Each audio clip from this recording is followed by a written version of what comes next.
Well, I'm excited for the challenge. I like a rebuild. That happened at Hannah Pamplico. That program was in disarray when I took over, and we transformed the culture. So I can't wait to do it here. I'm extremely hard-headed, so I'm going to do what they say I can't do. To the naysayers, I'm going to prove you that I can. So I'm excited for the opportunity.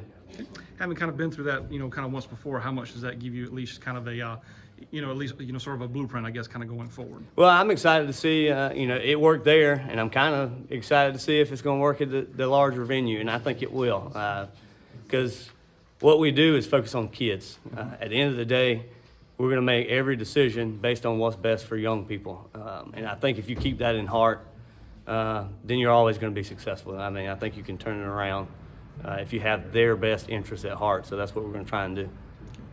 Obviously, one of the biggest issues that Darlington's had over the years is just kind of, getting enough kids to, just kind of play. How do you kind of approach that, as a new coach kind of coming in? Well, we had a bunch of kids in our meeting on Tuesday, so I'm excited about that. Hopefully that energy. But winning takes care of a bunch of that. If you can get the first one and then, win a couple, and people will get excited and like, okay, well, maybe this is different now. So winning breeds that success. So I hope, I'm going to be here starting hopefully on the 24th and can recruit the hallways. But I hope they see my energy and that I'm dedicated for to turn this thing around. And I think, hopefully they'll buy in that regard.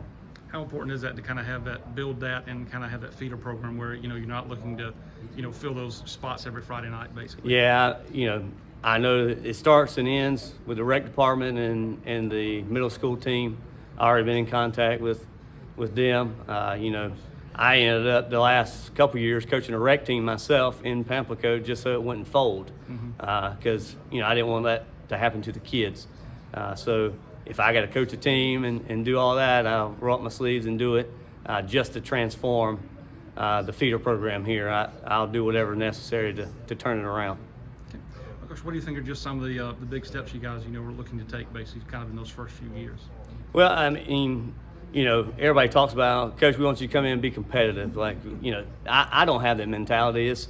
We're here to win, and we want to win. Will it take? I don't know. I don't know how long it'll take, and I can't guarantee how many wins in the fall. But what I can guarantee is we are going to be more exciting to watch. We're going to be disciplined, and we're going to play fast, and we're going to be well coached, and that's what I can promise our fans and our community that moving forward. Right, and what can people expect just in terms of kind of offensive defensive philosophies? Are you going to bring a lot of what people saw at Pamplico kind of to here? We're on defense. We're going to kind of transition. We're going to be a 4-3 base, too high look. I think a lot of defense is if you can line up correctly and you play fast to the football. That's defense. We're going to try to create a lot of turnovers, and then offensively, my system has been successful there, and I don't think there's any reason why it can't be successful here. Play fast. We're going to a lot of screens and quick game and get the ball to our playmakers in space. So I think there's some playmakers here, especially that you can build around. So I'm excited to see if we can't put in the same thing here and get it turned around.